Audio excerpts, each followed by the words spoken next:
तुम, हाँ तुम ही मेरा प्यार हो,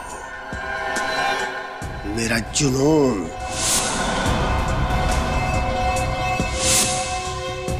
बरसों से जिस दिन का इंतजार था, आज आखिर वो दिन आ ही गया।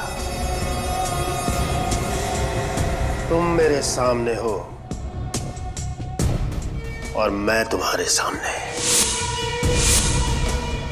हम दोनों एक दूसरे के कितना करीब। अब कोई भी तुम्हें मुझसे जुदा नहीं कर सकता।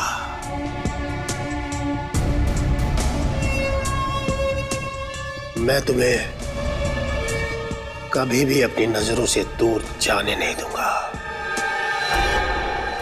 कभी नहीं। नमस्कार, सभी कला प्रेमियों का स्वागत है मेरे एग्जीबिशन में आने के लिए। आप सभी को बहुत बहुत धन्यवाद, खासकर के एसीपी प्रद्युमन और उनकी टीम को, जिन्होंने आज यहाँ आने के लिए अपना समय निकाला। अब मैं इस शहर के जाने माने उद्योगपति और इस फंक्शन के चीफ गेस्ट मिस्टर मुकुल जी से निवेदन करता हूँ कि वो रिबन काटकर इस प्रदर्शनी का शुभारंभ करें। Please welcome. Thank you, thank you, thank you. आपने मुझे यहाँ बुलाया, ये मेरा सौभाग्य है, पर ये रिबन मैं अकेले नहीं काटूंगा। मैं एसीपी प्रद्युमन के साथ मिलकर इसे काटना चाहूंगा, क्योंकि आप लोगों की वजह से ही हम लोग सुरक्षित हैं। अरे नहीं नहीं मुकुल जी, ये रिबन आप ही काटिए। देखिए, हम जो करते हो हमारी ड्यूटी है, फर्ज है हमारा। प्लीज आइए ना, please. Mukul ji please please please, come on, आइए सर।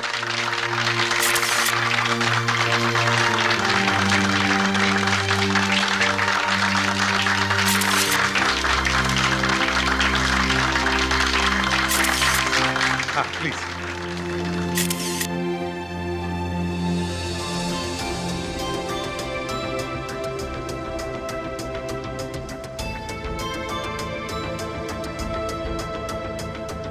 बहुत अच्छी पेंटिंग बनाई आपने। Thank you Daya sir. भाई, इस पर सोल्ड का टैग लगा दो। ये पेंटिंग मैंने खरीद ली। Excuse me please. भाई मुकुल जी, अगर आपको ऐतराज ना हो, भाई ये पेंटिंग तो हम खरीदना चाहेंगे। प्लीज। भाई जतेन, बहुत हो भाई, तुम तो मुझसे भी अच्छी पेंटिंग बनाने लगे। विक्रम सर, आप मुझे क्यों शर्मिंदा अरे कर रहे हैं? खुश रहो, आप ही तो मेरी प्रेरणा हो। जीते रहो। इनसे मिलिए, एसीपी प्रद्युमन जी, दया सर और। अरे भाई, इन लोगों को कौन नहीं जानता, ये लोग तो हमारे देश की शान है। अरे नहीं नहीं विक्रम जी, उल्टा आप जैसे कलाकारों की वजह से ही हमारे देश का नाम रोशन होता है। आप शर्मिंदा कर रहे हैं सर। हेलो,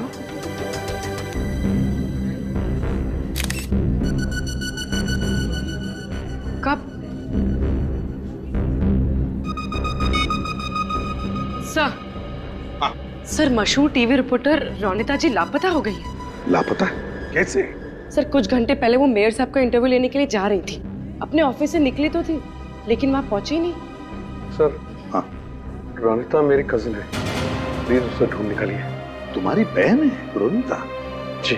ठीक है, घबराओ मत, कुछ नहीं होगा, हम ढूंढ निकालेंगे उसे। एक काम करो, उस रास्ते भी जाकर चेक करो जिस रास्ते से रोनिता मेयर के बंगले पर जा रही थी, और हम उसके ऑफिस में जाकर चेक करते हैं।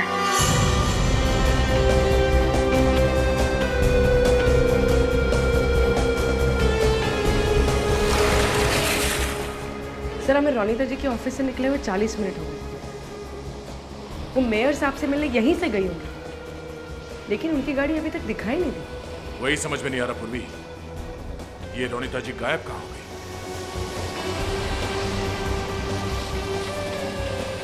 एक मिनट पूर्वी, गाड़ी रोको। लगता है ये रोनिता जी की गाड़ी है।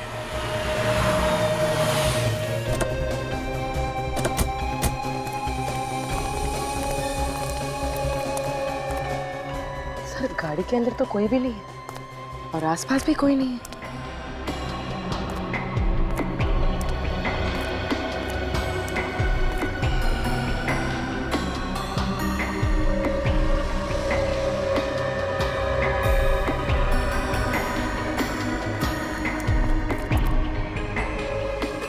टायर का निशान देख के लगता है कि यहाँ पे कोई ट्रक खड़ा था। सर मतलब रोनिता जी की गाड़ी के ठीक पीछे एक ट्रक भी पार्क था। और इस निशान से साफ पता चलता है कि वो ट्रक बाद में यहाँ इस रोड पे गया है।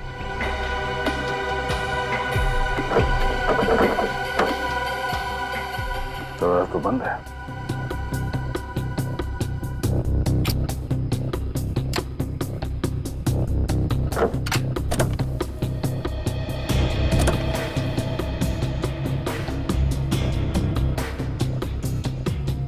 गाड़ी के अंदर देख के लगता तो नहीं है कि यहाँ पे हाथापाई हुई है। सब कुछ ठीक ठाक है। फिर ऐसी जगह पे रोनिता जी ने अपनी गाड़ी क्यों रोक दी?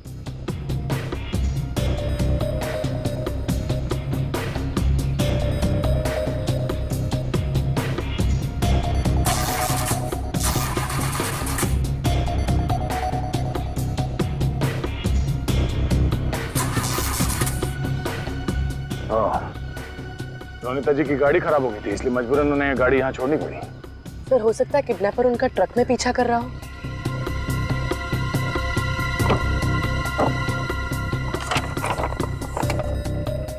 सर ये देखिए, सर गाड़ी खराब होने के बाद रोनिता जी ने जरूर उस इमरजेंसी कार सर्विस को फोन किया होगा।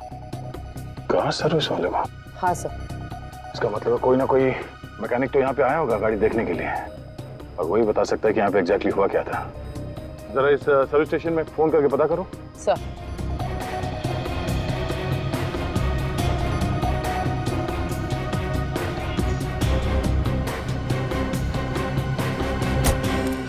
सर, उनका कहना है कि रोनिता जी की गाड़ी को चेक करने के लिए एक नरेश नाम का मैकेनिक आया था और उसने अभी तक सर्विस सेंटर को रिपोर्ट नहीं की। नरेश? चीफ एडिटर,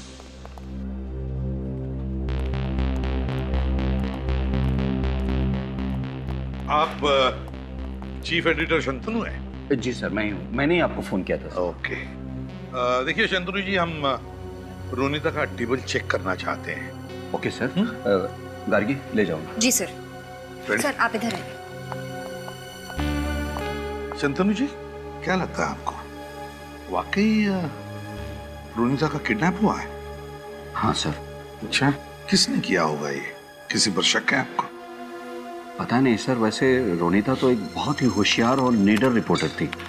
उसने कई हाई प्रोफाइल लोगों के गैर कानूनी धंधों का पर्दाफाश किया था सर। ओह, समझ में नहीं आता कि किस पर शक किया जाए और किस पर नहीं किया जाए। शंतनु जी एक बात बताइए, ये रोनिता फिलहाल किसकी स्टोरी पर काम कर रही थी? पता नहीं सर, वो अपनी न्यूज स्टोरी तभी बताती थी जब उसका सारा रिपोर्ट तैयार हो जाता था। ओह, सर, हाँ, आप रेडी? ये फाइल देखिए सर। इस फाइल को आखिरी बार 6:20 को मॉडिफाई किया गया था। और रोनिता भी करीब 6:30 बजे ऑफिस से बाहर निकली थी। मतलब रोनिता ऑफिस से बाहर जाने से पहले किसी फाइल पर काम कर रही थी। इस फाइल पर, फाइल खोल के देखा? इस फाइल को खोलने के लिए पासवर्ड चाहिए। उन्होंने इसे लॉक करके रखा है। तो मैंने रोनिता टाइप करके देखा, मगर पासवर्ड कुछ और ही है। पासवर्ड जानती है? सर अब बोल्ड BOLD टाइप कीजिए। पिछले प्रोजेक्ट में जब हमने साथ काम किया था तो उसने अपनी फाइल का पासवर्ड बोल्ड ही रखा था। BOLD।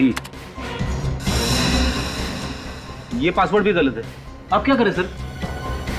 कोई तो पासवर्ड होगा ना फ्रेडी, कोई तो पासवर्ड होना ही चाहिए।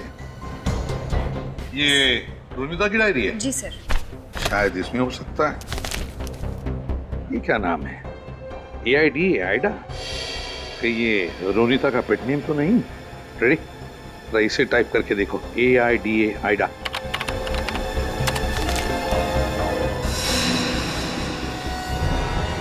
सर, ये फाइल तो डिलीट हो गई।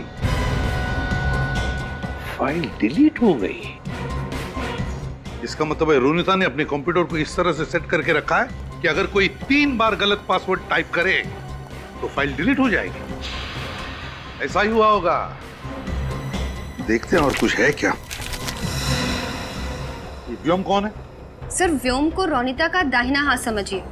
उसकी न्यूज स्टोरी के लिए सारी जानकारी वही ढूंढ कर लाता था।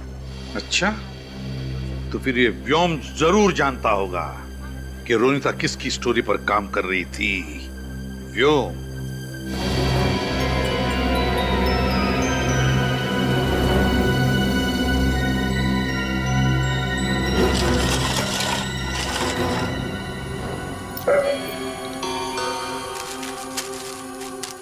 सर ये तो किसी की फोटो लग रही है। हाँ फ्रेडी, सर रोनिता को मैंने ये फोटोज डस्टबिन में डालते हुए देखा था। उसके बाद वो जल्दी जल्दी में कहीं बाहर निकल गई। अच्छा तो देखे तो सही लगा कर किसकी फोटो है ये।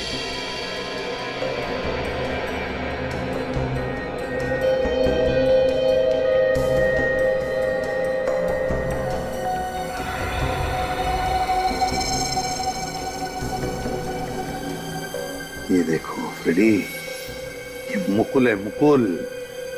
और लगता है कि ये किसी को पैसे दे रहा होगा। फिर जरूर ये रोनिता मुकुल की स्टोरी पर ही काम कर रही थी।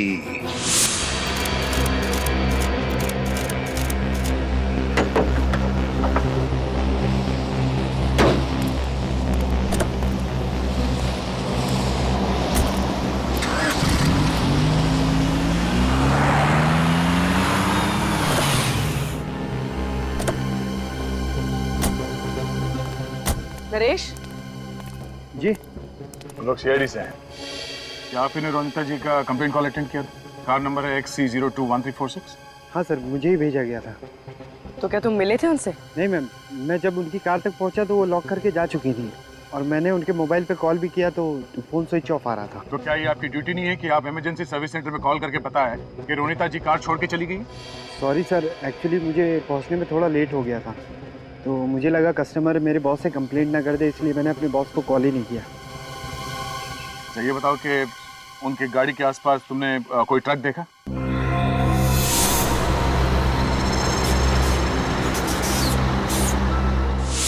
हाँ सर, जब मैं गाड़ी के पास पहुंचा था एक आइसक्रीम ट्रक को जाते हुए देखा। Ice cream truck? सर इसका मतलब रोनिता जी की गाड़ी के पीछे जो टायर के निशान थे वो इसी ट्रक के थे और किडनैपर ने रोनिता जी को इसी ट्रक में अगवा किया होगा। ये आइसक्रीम ट्रक कौन सा रंग का था? सर सफेद रंग का था और उस पे जस्ट आइसक्रीम का लोगो भी था। Just ice cream? 3 बजे के बाद जितनी भी अपॉइंटमेंट है कैंसिल कर दो, मुझे अर्जेंट काम है। अरे एसीपी सर, आइए बैठिए। थैंक। रोनिता के बारे में कुछ पता चला?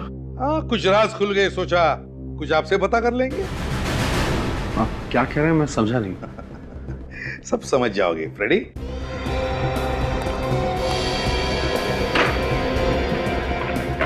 ये सब क्या हो रहा है? आप मुझ पर शक कर रहे हैं? मैं भला अपनी कजन को क्यों अगवा करवाऊंगा? इसलिए ये फोटोग्राफ आपको कहां से मिला? सवाल हम तुम्हें पूछने आए, उल्टे सवाल पे सवाल तुम हमें पूछे जा रहे हो। वाह, बताओ कौन है ये आदमी और इसे पैसे ही दे रहे हो ना तुम?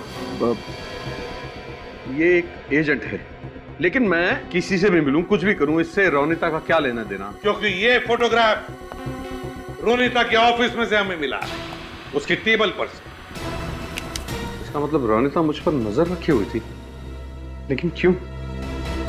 मुझे तो इस बारे में पता भी नहीं। झूठ बोल रहे हैं आप। आपकी अपॉइंटमेंट डायरी में व्योम का नाम लिखा हुआ है। कौन है ये व्योम? इस व्योम का नंबर तुम्हारे डायरी में कैसे, क्यों? सर ये वो आप मेरी पूरी बात सुन लीजिए। मुकुल जी, तुम्हारे मेहमान बनकर हम तुम्हारे एग्जीबिशन में आए थे, अब तुम हमारे मेहमान बनकर हमारे ब्यूरो में चलिए। इस रोड पर तो हमारा ट्रक कभी जाता ही नहीं है। ये जरूर वही ट्रक होगा जो कुछ दिन पहले चोरी हो गया था। कहाँ से चोरी होता है ट्रक हमारा? ट्रक का ड्राइवर ट्रक को लेकर अपने घर गया था, वहीं पर किसी ने उस पर हमला किया और ट्रक लेकर भाग गया। सर ये उस ट्रक का ड्राइवर है, मोंटू। मोंटू, ये सब कब हुआ, कैसे हुआ, शुरू से बताओ। साहब, मैं ट्रक लेके अपने घर गया था खाना खाने और पीछे से कोई ट्रक में घुसा और मेरे ऊपर वार कर दिया। आपने उसका चेहरा देखा था? नहीं, उसने किसी चीज से वार किया और मैं बेहोश हो गया। अच्छा, उस आदमी के बारे में कुछ और बता सकते हो? साहब, उसके शरीर से मांस की बदबू आ रही थी। मांस की बदबू? Thank you. टीवी रिपोर्टर की किडनैपिंग, आइसक्रीम ट्रक की चोरी और किडनैपर के शरीर से मांस की बदबू, सारे कड़ियों को छोड़ना होगा। बताओ मुकुल, अपनी बहन रोनिता को किडनैप करके कहाँ रखा है तुमने उसे? सर मैंने रोनिता को किडनैप नहीं किया। इनफैक्ट जब ये खबर मिली मैं तो आप ही के साथ था एग्जीबिशन में। क्या चाल चली है तुमने मुकुल जी? हमारे साथ रहकर तुमने अपनी बहन को किडनैप करवा लिया ताकि तुम पर कोई शक ना करे, है ना? पर सर मैं रोनिता को क्यों किडनैप कराऊंगा? क्योंकि आप बड़े बड़े टेंडर रिश्वत खिला के पास करवाते हैं और रोनिता इस बात को दुनिया के सामने लाना चाहती थी, इसलिए। क्यों? है ना ये सच? हाँ ये सच है कि टेंडर पास करवाने के लिए मैं थोड़ी बहुत हेरा फेरी करता था, पर रोनिता इस बात को जानती थी, मुझे पता नहीं था। फिर तो आप व्योम को भी नहीं जानते होंगे। कौन व्योम? व्योम, वही व्योम जो तुम्हारे काले कारनामे तुम्हारी बहन रोनिता को बताता था और जिसका फोन नंबर हमें तुम्हारे ऑफिस से मिला, वो व्योम। ओके, मैं मानता हूं कि मैं व्योम को जानता हूं। मेरे अलावा दूसरे जिन लोगों ने टेंडर्स भरे हैं उनकी कॉपीज चुराकर मुझे लाकर देता था, और यही बातें वो रोनिता को भी बताता था, मुझे पता नहीं था। अच्छा, नहीं मालूम? पूर्वी, जरा व्योम को फोन लगा। विनीत, आइसक्रीम के ट्रक ड्राइवर से कुछ पता चला? सर वो ड्राइवर कुछ देख तो नहीं पाया, लेकिन हाँ उसने इतना जरूर बताया कि जिस आदमी ने उसके ऊपर हमला किया था उसके शरीर से कुछ मांस और मटन की बू आ रही थी। मांस मटन की बू आ रही थी? इसका मतलब है ये आदमी जरूर वहीं पे काम करता होगा जहां पर मांस मटन का पैकिंग होता है। जरा मैप निकालो।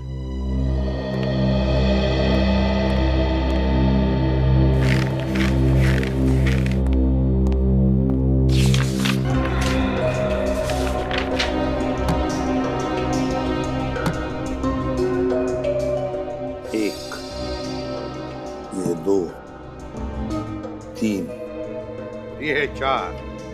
शहर में 4 जगह हैं जहाँ पर मांस मटन का पैकिंग होता है। मतलब सर हमें इन चारों जगहों को जाकर चेक करना पड़ेगा। बिल्कुल चेक करना पड़ेगा। सर व्योम का फोन ऑन हो चुका है, उसकी लोकेशन ट्रैक हो गई है। कहाँ पर? Sir Chincholi area. Chincholi area? Vyom? उठाओ इस व्योम को चिंचोली एरिया से, पता तो चलेगा ये मुकुल सच बोल रहा है या ये व्योम।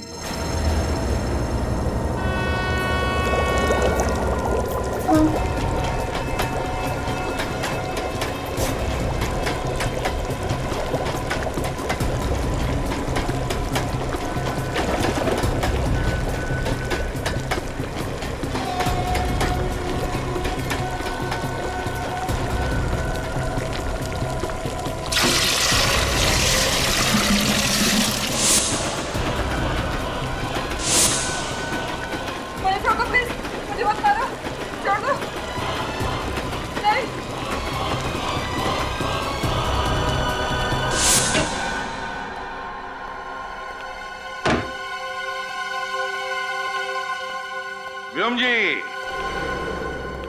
जी आप लोग? रोनिता जी के बारे में आपसे कुछ बात करनी है। रोनिता? कौन रोनिता? पता नहीं सर, इनके दिमाग में क्या चल रहा है, पहले मना करते फिर मान जाते हैं। मुकुल ने तुम्हारे बारे में हमें सब कुछ बता दिया है व्योम, और तुम उसके लिए क्या काम करते हो ये भी बताया।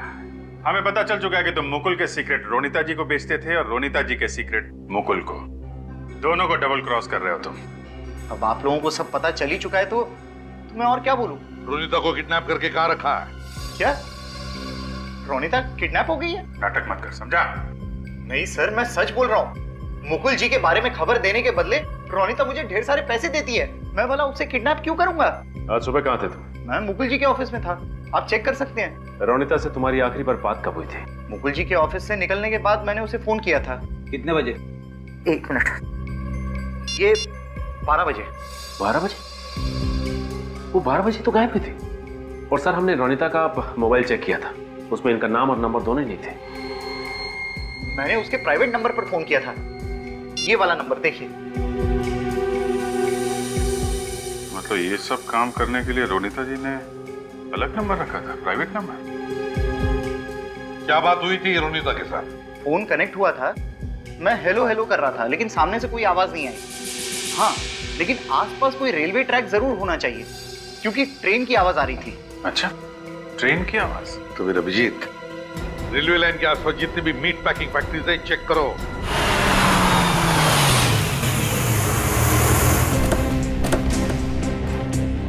ये आइसक्रीम ट्रक तो यहाँ पर है।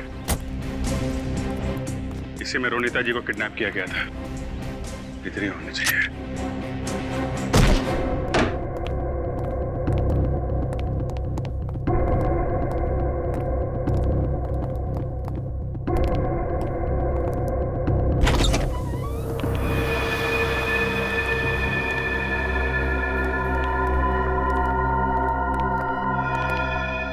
अरे ये सब कौन है? सर ये पुतले हैं सर। मोम के पुतले।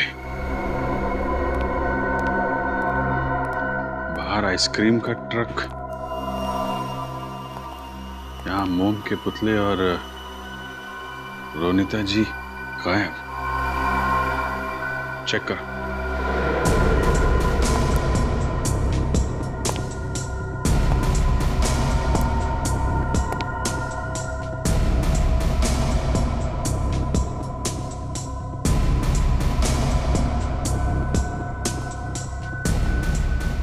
अरे बाप रे, मुझे तो बहुत डर लग रहा है।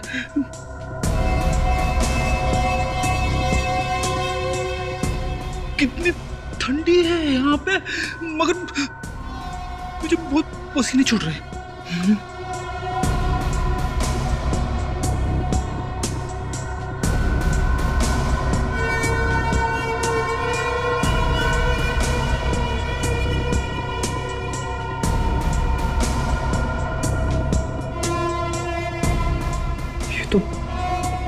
रोनिता जी जैसा दिखने वाला पुतला है।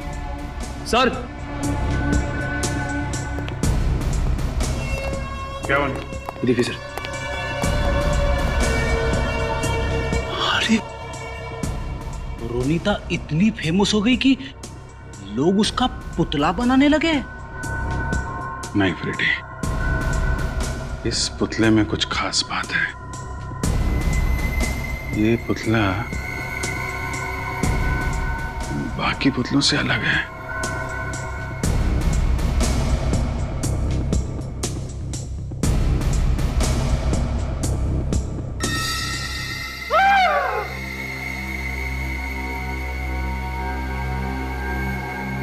रोनिता जी,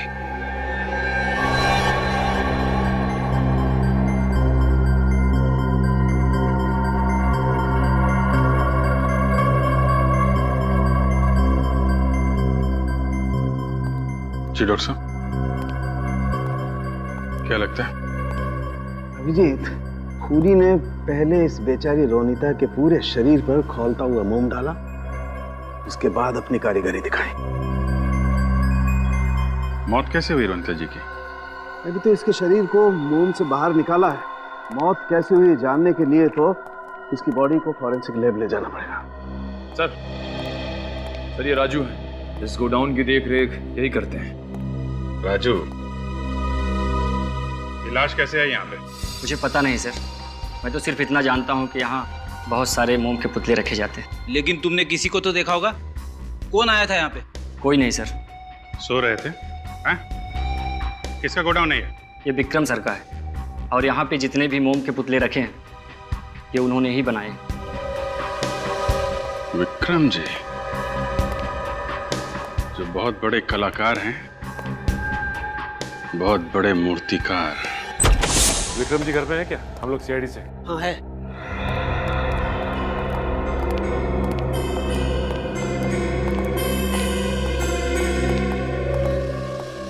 कहिए सर, मैं आपके लिए क्या कर सकता हूँ? तुम्हारे वर्कशॉप में विक्रम जी हमें रोनिता जी की लाश मिली है। लाश? क्या? लाश? मेरे वर्कशॉप से? जी हाँ। क्यों खून किया आपने उनका? तुम्हें क्या लगा किसी को पता ही नहीं चलेगा कि वो मोम का पुतला नहीं, एक औरत की लाश है जिस पर मोम की परत चढ़ी हुई है? बताइए, क्यों किया इतने बेदर्दी से खून? मैंने रोनिता जी को नहीं मारा सर। मैंने जानता कि रोनिता जी की लाश का पुतला बनाकर किसने और क्यों मेरे वर्कशॉप पे रखा सर, सर मैं तो पिछले कई दिनों से अपने वर्कशॉप में गया ही नहीं सर। आप लोग चाहें तो वहां जाकर पूछताछ कर सकते हैं सर। मैं रोनीता जी को जिंदगी में कभी मिला तक नहीं सर। अब मेरा उनसे कोई संबंध ही नहीं, मैंने तो सिर्फ उनको टीवी पर देखा है बस। तो मान लिया विक्रम जी कि तुम रोनीता जी को जानते ही नहीं थे, लेकिन एक बात तो बता सकते हैं कि उनकी लाश से बना ये मोम का पुतला तुम्हारे वर्कशॉप में कैसे? वो मैं नहीं जानता सर। हाँ सर, एक बात है, कल सुबह मेरे वर्कशॉप के सब पुतले एक प्रदर्शनी के लिए ले जाए जाने वाले थे। क्या कहा? प्रदर्शनी में? हाँ सर। अभिजीत, इसका मतलब है कि ये खूनी अपना जुर्म छुपाना नहीं चाहता।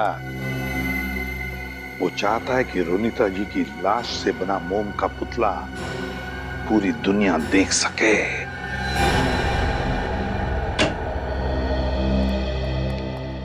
यार साळुंखे, क्या इसकी मौत जहर से हुई थी? नहीं बाप, बिल्कुल नहीं। मगर सर इनके बॉडी पे तो कोई निशान भी नहीं है और ना ही इन्हें गोली मारी है या किसी ने चाकू मारा है, तो फिर इनकी मौत हुई कैसे? रोनीता जी की मौत दम घुटने की वजह से हुई। दम घुटने की वजह से? हाँ। मतलब सर खूनी ने पहले रोनीता की सांसें रोक दी, उसके बाद इसके शरीर पर गर्म मोम डाला? नहीं भी नहीं, जब रोनीता जी पर गर्म मोम डाला गया उस वक्त ये जिंदा थी। जब इस पर खौलता हुआ मोम डाला गया तब ये जिंदा थी? हाँ। यार साळुंखे, ये तू किस बेसिस पे कह सकता है? ये देखो, ये इनके शरीर पर देखो, चमड़ी जगह जगह से जल गई है और कहीं कहीं से तो ये देखो, ये चमड़ी निकल भी रही है। सिर्फ इतना ही नहीं सर, हमें रोनीता के खून में से नींद की दवा मिली है। इसलिए लगता है कि खूनी ने पहले इसे दवा देकर गहरी नींद में सुला दिया और उसके बाद खौलता हुआ मोम इसके शरीर पर डाल दिया। और वो गरम गरम मोम जब इनके शरीर पर पड़ा तो इनकी चमड़ी जल गई और बाद में वही मोम जब ठंडा हो गया तो इनके पूरे शरीर पर मोम की एक मोटी परत, एक लेयर जम गई। सर इसकी वजह से रोनीता का दम घुट गया? हाँ। खूनी ने बेचारी पर खौलता हुआ मोम डाल दिया ताकि एक खूबसूरत सा पुतला बने और फिर लोग इसे एग्जीबिशन में देख सकें। सर इसका मतलब खूनी एक ऐसा आदमी है जो मोम से पुतले बनाने की कला को जानता है। हाँ पूर्वी, मगर गलत इस्तेमाल किया है उसने अपनी कला का, गलत इस्तेमाल किया है। विक्रम के बारे में क्या पता चला? तो विक्रम का हमारे पास कोई क्रिमिनल रिकॉर्ड नहीं है। क्या? विक्रम का कोई भी क्रिमिनल रिकॉर्ड नहीं? एसीपी प्रद्युमन या क्या? ठीक, हम पहुंचते हैं। क्या हुआ सर? प्रसिद्ध लेखिका शर्मिला जी गायब हो गई है। मैं ही शर्मिला का पति हूँ। आप ही ने फोन किया था हमें? जी हाँ, शर्मिला अचानक गायब हो गई, तब से मैं बहुत टेंशन में हूँ। देखिए राकेश जी, आप टेंशन बिल्कुल मत लीजिए, आपकी पत्नी शर्मिला जी को हम ढूंढ निकालेंगे। अच्छा ये बताइए कि आपकी पत्नी शर्मिला जी कब गायब हुई थी? सर वो मॉर्निंग वॉक के लिए निकली थी। आपकी पत्नी हर रोज मॉर्निंग वॉक करने जाती है? जी हाँ। तो फिर उनके गायब होने की खबर आपने हमें पहले क्यों नहीं दी? सर ऐसा है कि शर्मिला एक कामयाब लेखिका है, वो कब कहाँ किससे मिलने जा रही है ये हर समय बताकर तो नहीं जाती, और फिर वो स्वाभिमानी और कड़क मिजाज की, हर वक्त कोई उसे टोकता रहे ये उसे पसंद नहीं। लेकिन जब वो नहीं आई तो मुझे चिंता होने लगी कि वो कहीं कोई मुसीबत में तो नहीं है। तो फिर आपने शर्मिला जी को फोन करने की कोशिश नहीं की? कई बार फोन किया लेकिन उसका फोन स्विच ऑफ बता रहा है। मिस्टर राकेश, आपकी पत्नी की किसी के साथ बहस वगैरह हुई थी? देखिए सर, वो सिर्फ किताबें या कहानियां नहीं लिखती, वो एक क्रिटिक भी है। वो अखबार में कला के बारे में, फिल्म के बारे में, सामाजिक मुद्दों के बारे में भी लिखती है। उसे किसी का डर नहीं, जो सच है वो अपने अखबार में लिखती है।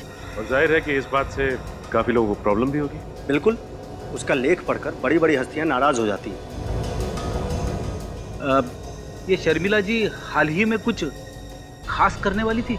जी हाँ सर, वो अपने नई किताब के लॉन्चिंग फंक्शन में जाने वाली थी। पहली बार तो वो खूनी अपनी मोम की कारीगरी को एग्जीबिशन तक नहीं पहुंचा पाया, लेकिन इस बार वो जरूर कोशिश करेगा कि उसका अधूरा सपना पूरा हो। अच्छा ये बताओ कि ये बुक लॉन्च का फंक्शन कहाँ होने वाला है? सर शर्मिला जी की बुक लॉन्च की तैयारी चल रही है। मतलब वो किडनैपर कभी भी यहाँ पे आ सकता है। एक्सक्यूज मी, हम लोग सीआईडी से हैं। क्या बात है? यहाँ पे कितने लोग काम करते हैं? 7-8 लोग। और आप इन सबको जानती हैं? जी हाँ, मेरी मैनेजमेंट कंपनी के लोग हैं। ठीक है, कोई अनजान आदमी या औरत दिखे तो हमें तुरंत इन्फॉर्म करना, ठीक है? Sure sir. Madam madam madam जल्दी इधर आइए, मैडम जल्दी इधर आइए। सर ये देखिए सर, क्या हो गया? दूर खड़े हो जाओ।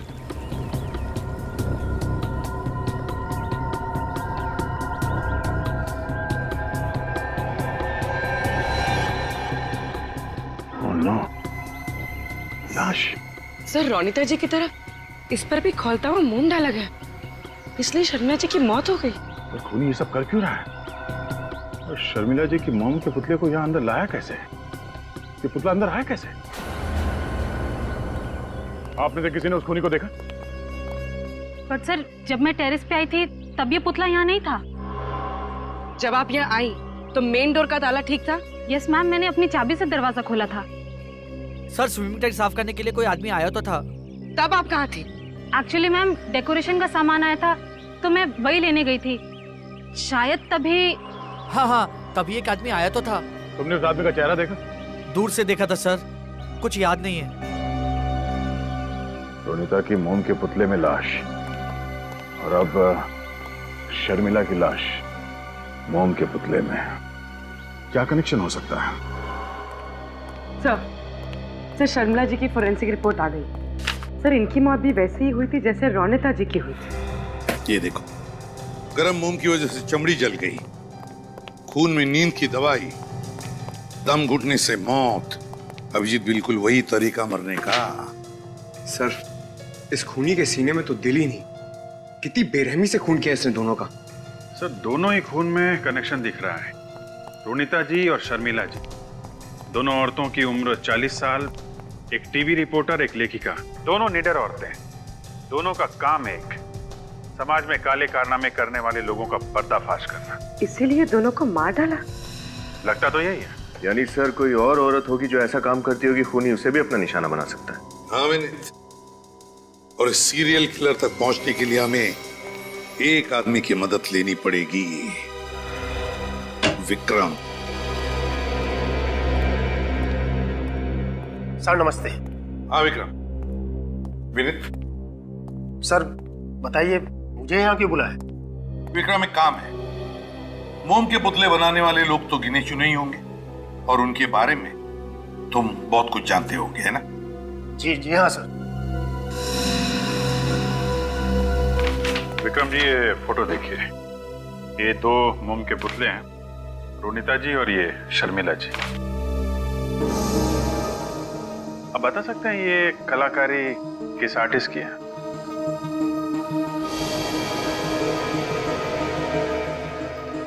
सर दोनों पुतले एक ही कलाकार के बनाए हुए हैं।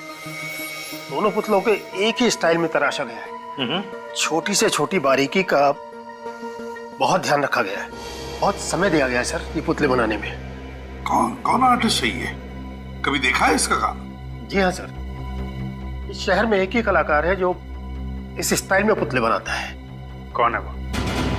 जी उसका नाम है उत्तम। उत्तम?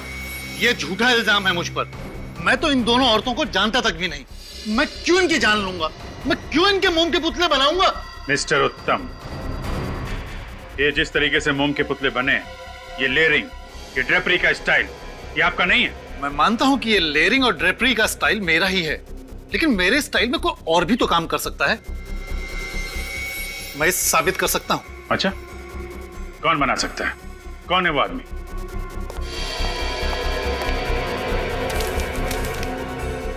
ये चिट्ठियां मुझे किसी गुमनाम शख्स ने लिखी हैं सर, यही वो आदमी है।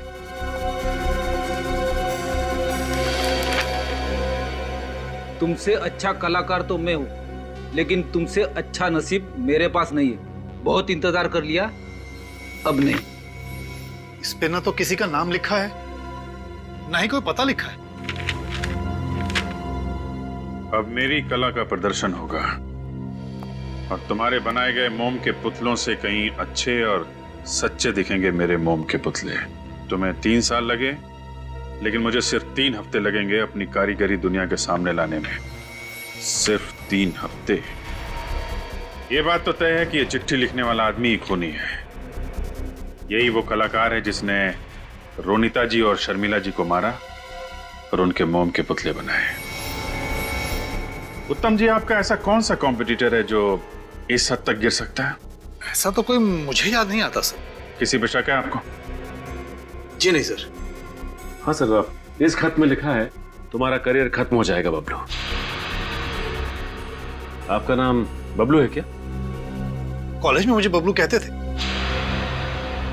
कौन से कॉलेज में पढ़ते थे आप? के कॉलेज ऑफ आर्ट्स। के कॉलेज ऑफ आर्ट्स। वहीं से पता चलेगा कि और कौन कौन स्टूडेंट्स थे जो इनके साथ मूर्ति कला सीख रहे थे।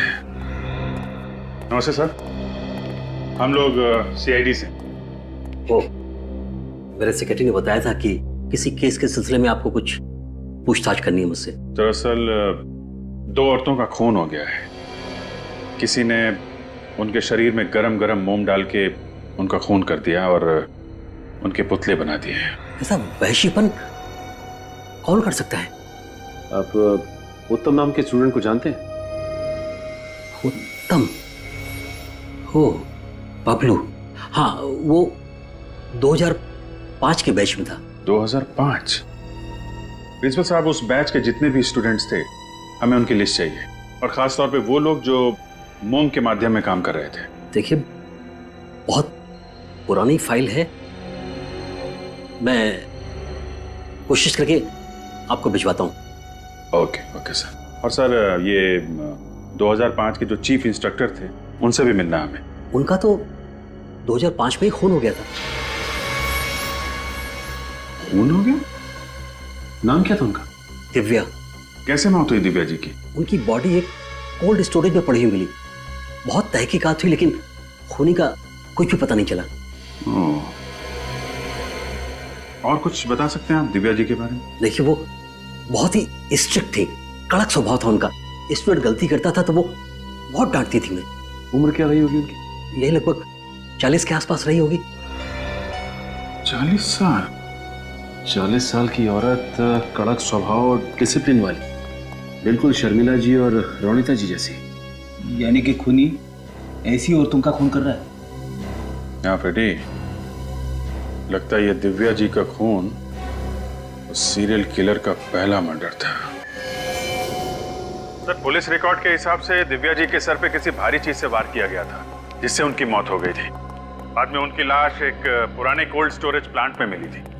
और क्या पता चला दिव्या के बारे में? सर, के स्कूल ऑफ आर्ट्स के स्टूडेंट ने बताया कि वो बहुत ईमानदारी से अपना काम करती थी और थोड़े कड़क स्वभाव की थी, इसलिए बच्चे उनसे डरते भी थे। शर्मिला और रोनिता दोनों भी तो निडर और कड़क स्वभाव की थी, बिल्कुल इस दिव्या की तरह ही। सर, ये उत्तम दिव्या जी का सबसे फेवरेट स्टूडेंट था। अच्छा, इस उत्तम के साथ जो बाकी स्टूडेंट्स थे उनकी लिस्ट मिल गई?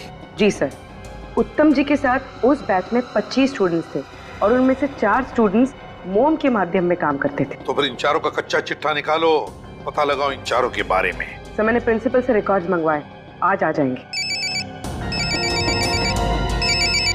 हेलो, क्या?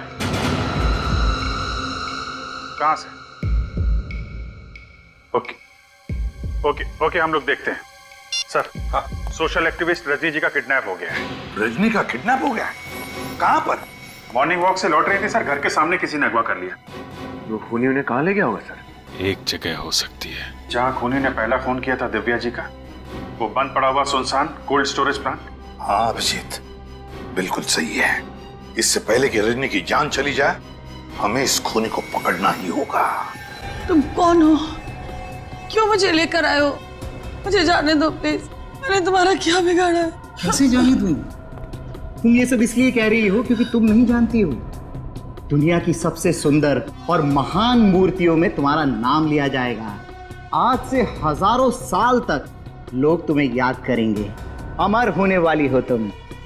करना क्या चाहते हो तुम? ज्यादा कुछ नहीं, बस तुम्हारी मोम की मूर्ति बनाना चाहता हूं मैं। ये जो तुम्हें सामने गरम गरम खौलता हुआ मोम दिखाई दे रहा है ना, ये मोम तुम्हारे शरीर पर डाल दूंगा।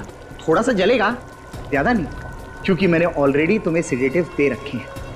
उसके बाद मैं तुम्हें कोल्ड स्टोरेज में डाल दूंगा और ये गरम गरम पिघलता हुआ मोम तुम्हारे शरीर पर जम जाएगा। और उसके बाद उसके बाद मैं अपनी कलाकृति दिखाऊंगा। नहीं प्लीज, मुझे मरना नहीं है।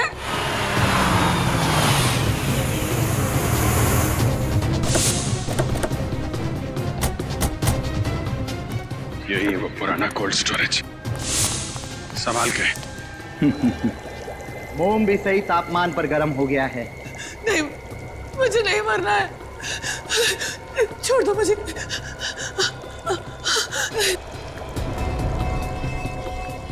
जाने दो मुझे, जाने दो।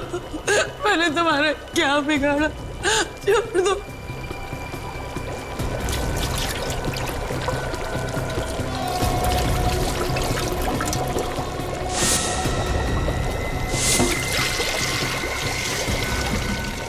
जाने दो, भगवान के लिए छोड़ दो मुझे।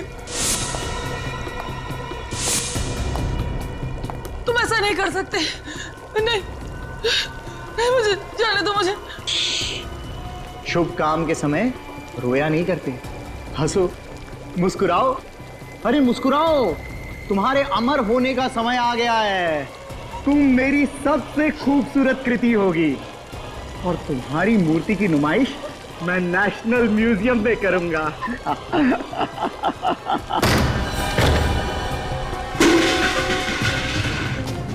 मिस्टर व्योम, के कॉलेज ऑफ आर्ट्स का नाम बदनाम कर रहे हो। असली नाम क्या है तुम्हारा? असली नाम? सिद्धार्थ नाम है मेरा। पहचान छुपाने के लिए नाम बदला था मैंने। और अपना अपराध छुपाने के लिए तुमने हमारी मदद की। बहुत कोशिश की तुमने हमें गुमराह करने के लिए। रोनिता जी के बारे में इंफॉर्मेशन देना, वो फोन के डिटेल्स, रेलवे ट्रैक की आवाज, अच्छा नाटक था। क्यों मारा तुमने दिव्या जी को? हमेशा मुझे डांटती रहती थी। उत्तम ही उसका सबसे चहेता स्टूडेंट था। इसी कोल्ड स्टोरेज में हम लोग प्रैक्टिकल्स के लिए आया करते थे और इसी कोल्ड स्टोरेज में उसने सबके सामने मेरा अपमान किया था। और इसीलिए तुमने दिव्या जी को इस कोल्ड स्टोरेज में मारा और उत्तम के स्टाइल में उसका पुतला बनाया ताकि उत्तम फंस जाए। हाँ, दिव्या जैसी औरतों को मारकर मैं अपना गुस्सा उतारता रहा। दिव्या ने मेरा भविष्य बर्बाद कर दिया था। कोई किसी का भविष्य बर्बाद नहीं करता है। इंसान अपना भविष्य खुद बनाता है या खुद बिगाड़ता है। तुम्हारी तरह। फांसी होगी तुम्हें, फांसी।